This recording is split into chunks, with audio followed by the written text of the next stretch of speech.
হেই everyone, আসসালামু আলাইকুম। Jeff কাপল কিচেনের আজকের রান্নায় আপনাদের সবাইকে জানাচ্ছি স্বাগত। আজকে আপনাদের জন্য নিয়ে আসলাম বারবিকিউ চিকেনের রেসিপি। এটাকে খুবই সাধারণভাবে এবং খুবই সিম্পলভাবে দেখানোর চেষ্টা করেছি। যেই উপকরণগুলো হাতের নাগালে আছে এবং খুব সহজে পাওয়া যায়, ওই সব উপকরণ ব্যবহার করেই বারবিকিউ চিকেনটা তৈরি করেছি। আশা করি আপনাদের রেসিপিটি খুব ভালো লাগবে। তো চলুন আমরা মূল রেসিপিতে চলে যাই। চিকেন বারবিকিউর জন্য এখানে আমরা 3 কেজি পরিমাণ চিকেন নিয়ে নিয়েছি। চিকেনগুলোকে এরকম সাইজ করে মাঝখান থেকে চিড়ে দিয়েছি এভাবে। এখন আমরা এখানে মশলা অ্যাড করব। এখানে দিয়ে দিচ্ছি আদা রসুন বাটা 1/2 কাপ পরিমাণ 3 কেজির জন্য। এখন দিচ্ছি 3 টেবিল চামচ পরিমাণ পেঁয়াজ বাটা। এখন দিচ্ছি 1 চা চামচ পরিমাণ গোলমরিচের গুঁড়া। এখানে একটা বারবিকিউ মশলা নিয়েছি, এটার রাঁধুনি বারবিকিউ মশলা, এটার অর্ধেকটা দিয়ে দিব।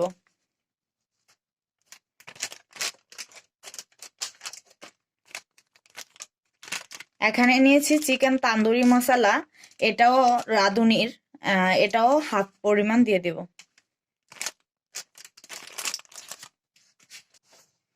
এখন দিব সয়া সস।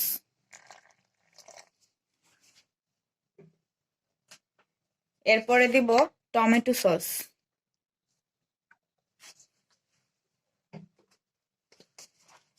এখন দিচ্ছি ধনিয়ার গুঁড়া। এরপর দিব লাল মরিচের গুঁড়া।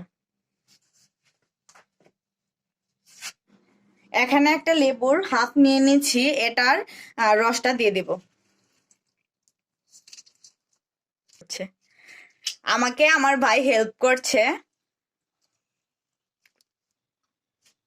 এখন দিয়ে দিচ্ছি জিরার গুঁড়া এবং সব মশলা 1 টেবিল চামচ পরিমাণ করে দিয়েছি।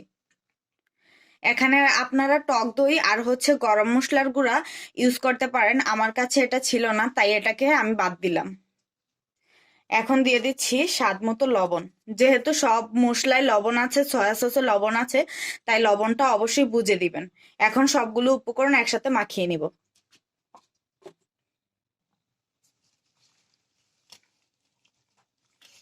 সব কয়টা মশলা ভালো করে মাখাবেন, যাতে করে এটার ভিতরে সব মশলাগুলো ঢুকে। আমার মাখানো হয়ে গেছে। এখন আমি সরিষার তেল দিয়ে দিব।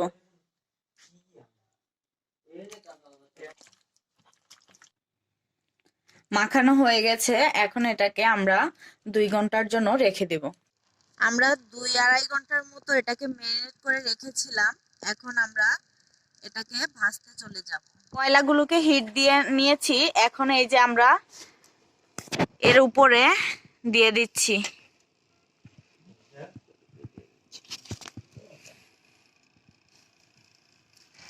এই যে আমাদের এক বেস দেওয়া হয়ে গেছে। এখন আমরা এটাকে কয়লার হিটে আস্তে আস্তে পুড়িয়ে নিব। এপিট উপিট করে ভাজবো আর এটাতে তেল ব্রাশ করব। অবশ্যই তেল ব্রাশ করবেন, নতুবা এটার মানে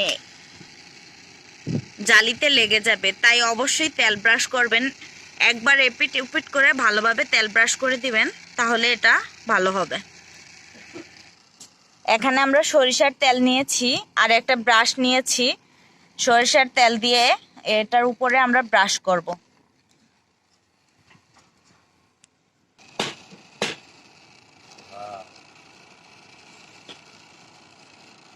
এভাবে করে সরিষার তেল আমরা সবগুলো চিকেনের উপরে ব্রাশ করে নেব। আমাদের চিকেনগুলি আস্তে আস্তে করে হচ্ছে, এগুলি এপিট উপিট করে কয়লার তাপে পুড়ছে।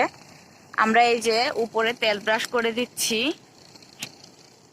এক পাশ তেল ব্রাশ করা হলেই উল্টে দিচ্ছি, আর এক পাশ আবার তেল ব্রাশ করে দিচ্ছি।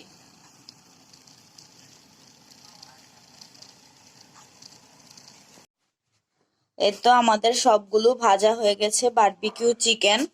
দেখুন কতটা লোভনীয় দেখাচ্ছে। হয়তোবা আমার ক্যামেরার কারণে একটু কালো দেখাচ্ছে, বাট রিয়েলিটিতে খুবই সুন্দর হয়েছে। তো যারা আমার চ্যানেলটাকে সাবস্ক্রাইব করেছেন তাদেরকে অসংখ্য ধন্যবাদ। যারা সাবস্ক্রাইব করেন নাই, আমার চ্যানেল নতুন, তারা অবশ্যই আমার চ্যানেলটাকে সাবস্ক্রাইব করবেন।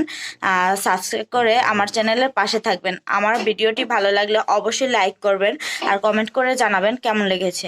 আজকে এখানেই বিদায় নিচ্ছি, আবারও পরবর্তী রেসিপি নিয়ে হাজির হব। আল্লাহ হাফেজ।